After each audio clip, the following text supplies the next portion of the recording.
हालात इतने बुरे हैं कि अब लोग उसके मरने की कामना करने लगे हैं। एक महिला ने सोशल मीडिया पर नेतन्याहू की मौत की खबर पोस्ट कर दी है, जिसके बाद इस्राइल में हलचल मच गई है। मामला क्या है बताऊंगी, और उस महिला के साथ इस्राइल की पुलिस ने क्या किया है ये भी आपको बताऊंगी। 4 शव, एक डील और नेतन्याहू की नाकामी का एक और सबूत। आज गजा में जो हुआ वो इजराइल के लिए किसी सदमे से कम नहीं, क्योंकि पहली बार हमास ने किसी बंधक के शव को लौटाया है और इन बंधकों की मौत का इल्जाम नेतन्याहू पर लगा है। यही वजह है कि इस्राइल में बवाल मचा हुआ है। हमास और इस्राइल के बीच कैदियों की अदला बदली हुई, लेकिन इसके पीछे की कहानी बेहद दर्दनाक और चौंकाने वाली है। क्या नेतन्याहू की नीतियां ही इन मासूमों की मौत की जिम्मेदार बनी?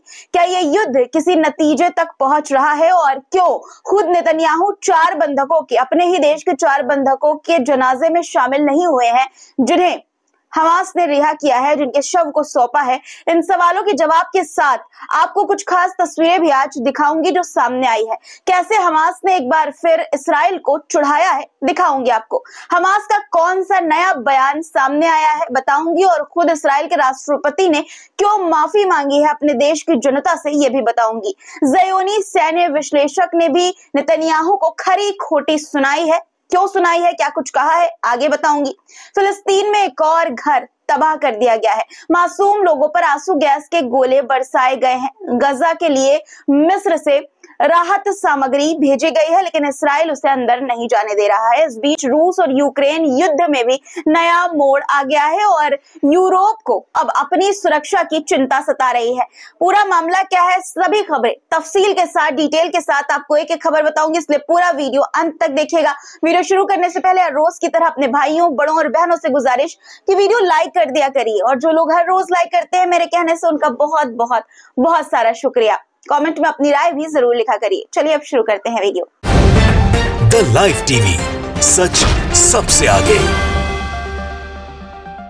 आदाब दोस्तों, मेरा नाम है मिसबा खान और आप मुझे द लाइव टीवी पर देख रहे हैं। सबसे पहले बात नेतन्याहू की मौत की खबर पर कर लेते हैं। दरअसल एक महिला ने सोशल मीडिया पर एक पोस्ट डाली जिसमें नेतन्याहू की मौत की खबर थी, और इस्राइल के प्रधानमंत्री बेंजामिन नेतन्याहू के लिए सोशल मीडिया पर यह पोस्ट डालना इस महिला को भारी भी पड़ गया। उसने नेतन्याहू की मौत का ऐलान करते हुए लिखा, यानी कि महिला ने यह लिखा कि खुशी और जश्न का दिन। इस्राइल के कब्जे वाले फिलिस्तीनी इलाकों में एक महिला ने नेतन्याहू की मौत की झूठी खबर पोस्ट की। पोस्ट करते हुए ये उसने लिखा कि हम इस्राइल के जल्लाद और आतंकवादी नेतन्याहू की मौत की खबर खुशी के साथ साझा कर रहे हैं। महिला ने नेतन्याहू का अंतिम संस्कार, यानी कि उनका जनाजा जो है वो कूड़ेदान में रखने की बात लिखी और गजा स्ट्रीट पर शोक सभा की घोषणा भी की। इसके बाद इस्राइली पुलिस की साइबर यूनिट ने उसे गिरफ्तार कर लिया। इस्राइल में अगर नेतन्याहू के खिलाफ कुछ कहा जाए तो उसे उकसावे का मामला बना दिया जाता है दोस्तों, लेकिन नेतन्याहू के समर्थक खुलेआम फिलिस्तीनियों के नरसंहार की मांग करते हैं और सरकार चुप रहती है। इस महिला का मामला दिखाता है कि नेतन्याहू के खिलाफ बोलना वहां कितना खतरनाक है। जब नेतन्याहू गजा में लोगों को मारते हैं, फिलिस्तीन के लोगों पर बम बरसाने का हुक्म देते हैं, आदेश देते हैं, तो अब कोई कुछ नहीं बोलता। लेकिन अगर कोई नेतन्याहू के बारे में कुछ कह दे, उनकी जिंदगी के बारे में कुछ कह दे, तो पुलिस एक्टिव हो जाती है। अब अगली खबर पर आते हैं। आज खान यूनिस का माहौल, वहां का मंजर इस्राइल के लिए गम से भरा रहा दोस्तों। भारी भीड़ जमा थी, हथियारबंद हमास लड़ाके पहरा दे रहे थे और रेड क्रॉस की गाड़ियों का इंतजार हो रहा था। पहली बार हमास ने किसी बंधक के शव लौटाए हैं। जिस जगह से सौदा हुआ वो पहले एक कब्रिस्तान था। 4 काले ताबूत, हर ताबूत पर एक तस्वीर। ये थे श्री बिबास, उनके 2 मासूम बेटे और एक बुजुर्ग ओदेद लिफ्शिट्स। रेड क्रॉस का काफिला ताबूत लेकर रवाना हुआ और इस्राइल की सीमा में दाखिल हुआ। ये उस वक्त की वीडियो है जब 4 यहूदी बंधकों के शव इस्राइली सेना में प्रवेश कर रहे थे। देखिए तस्वीरें।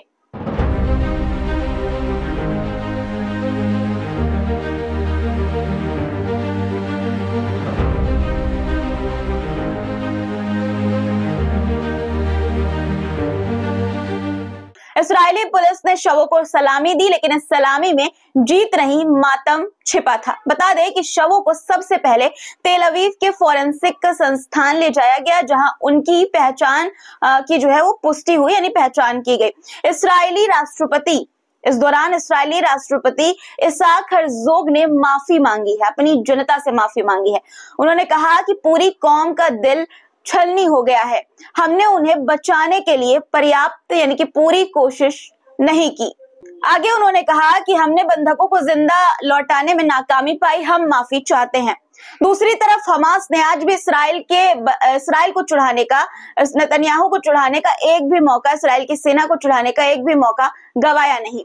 ये वीडियो देखिए, ये खान यूनिस का वो मंजर है जब हमास के अल-कस्साम ब्रिगेड्स ने जब्त की गई कब्जे वाली सेना के वाहन को रेड क्रॉस के 4 कैदियों के शवों के वितरण यानी जो सौंपने का समारोह था उसमें शामिल किया।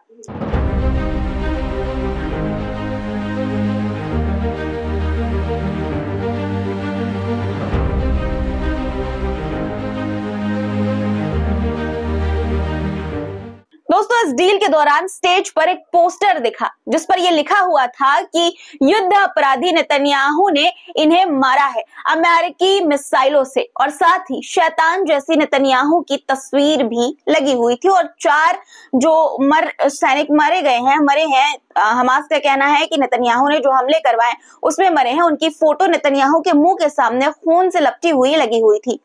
संदेश साफ था कि नेतन्याहू अपने ही देश के 4 नागरिकों को मरवा दिया, उन्होंने मार डाला। इन सब के बीच हमास का बयान भी सामने आया। हमास ने कहा कि कैदियों की वापसी सिर्फ अदला बदली से होगी, सैन्य कार्रवाई से सिर्फ नुकसान होगा।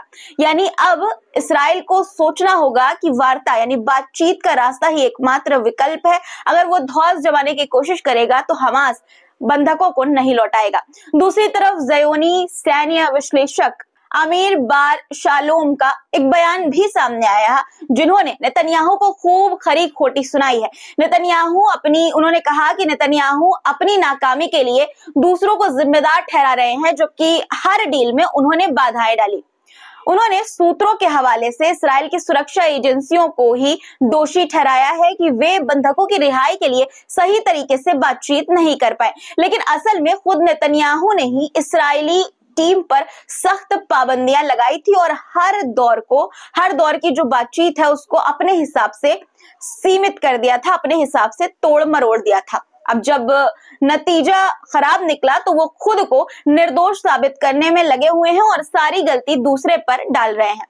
दोस्तों, शव के लौटते ही नेतन्याहू अपने ही लोगों के निशाने पर इस वक्त आ गए हैं। दरअसल फिलिस्तीनी प्रतिरोध ने ये बताया कि इस्राइल ने खुद ही अपने कैदियों को मरवाया है, अपने कैदियों को मारा है। इस्राइल द्वारा किए गए हवाई हमले में उन इलाकों को भी निशाना बनाया गया जहां उनके अपने ही कैदी, इस्राइल के अपने ही कैदी रखे गए थे।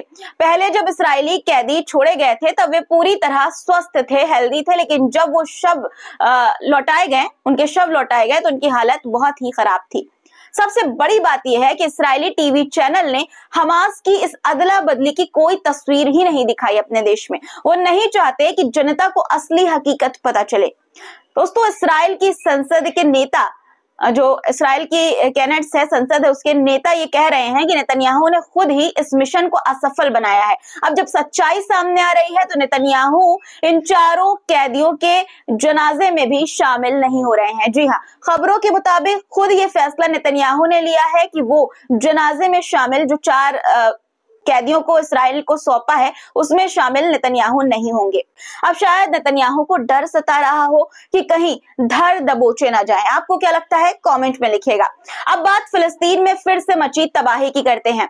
नबलस के मजदल बानी फादेल कस्बे में एक और फिलिस्तीनी घर को उजाड़ दिया गया इस्राइल के द्वारा। घर के मालिक और परिवार को पहले जबरदस्ती बाहर निकाला गया और फिर बुलडोजर चला दिया गया, घर को तहस नहस तबाह कर दिया गया। इस्राएली सेना ने विरोध कर रहे नागरिकों पर आंसू गैस के गोले भी बरसाए, जिससे कई लोग घायल भी हो गए। तस्वीरें भी सामने आई है, आप देख सकते हैं कि आंसू गैस से किस तरह से हमला किया गया, साफ तौर पर इन तस्वीरों में नजर आ रहा है। दोस्तों, अब रूस और यूक्रेन की बात करते हैं। रूस और यूक्रेन युद्ध में नया मोड़ आया है। दोस्तों, रूस की 810वीं ब्रिगेड ने यूक्रेन की सीमा पार कर ली है। पुतिन ने खुद इस हमले की पुष्टि की है, जिससे ये युद्ध और खतरनाक मोड़ पर अब पहुंच सकता है। दूसरी तरफ यूरोप की चिंता भी बढ़ गई है। यूरोपीय देश अब ट्रांस अटलांटिक गठबंधन नाटो को लेकर चिंतित हैं। एक यूरोपीय राजनयिक का यह कहना है कि रूस के राष्ट्रपति पुतिन और अमेरिका के राष्ट्रपति ट्रंप दोनों ही यूरोप को तबाह करना चाहते हैं। इससे यूरोप की सुरक्षा को लेकर बड़े सवाल अब खड़े हो गए हैं। अब बात मिस्र की। मिस्र के अलग अलग इलाकों में गजा के लिए राहत सामग्री जुटाई जा रही है। इसमें खाने पीने का सामान, दवाइयां, कपड़े और कंबल शामिल हैं। फिलिस्तीन मदद भेजने की खुशी कैसे मिस्र में मनाई गई, पहले आप उसका ये वीडियो देखिए।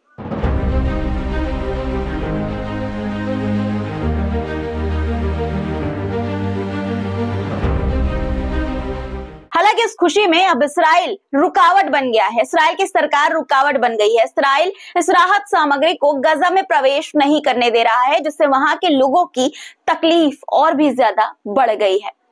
दोस्तों, आज के लिए फिलहाल इतना ही। आज की खबरों पर आपकी क्या राय है, कमेंट में जरूर लिखिएगा। चैनल को अभी तक सब्सक्राइब नहीं किया है, नए हैं, पहली बार देख रहे हैं तो सब्सक्राइब तुरंत कर लीजिए। अभी तक वीडियो देख रहे हैं और लाइक नहीं किया है तो बहुत गलत बात है। फटाफट लाइक करिए और शेयर भी जरूर कर दीजिएगा। फिर मुलाकात होगी आपसे कुछ नए मुद्दों के साथ। अब तक के लिए अपना ख्याल रखिएगा। खुदा हाफिज।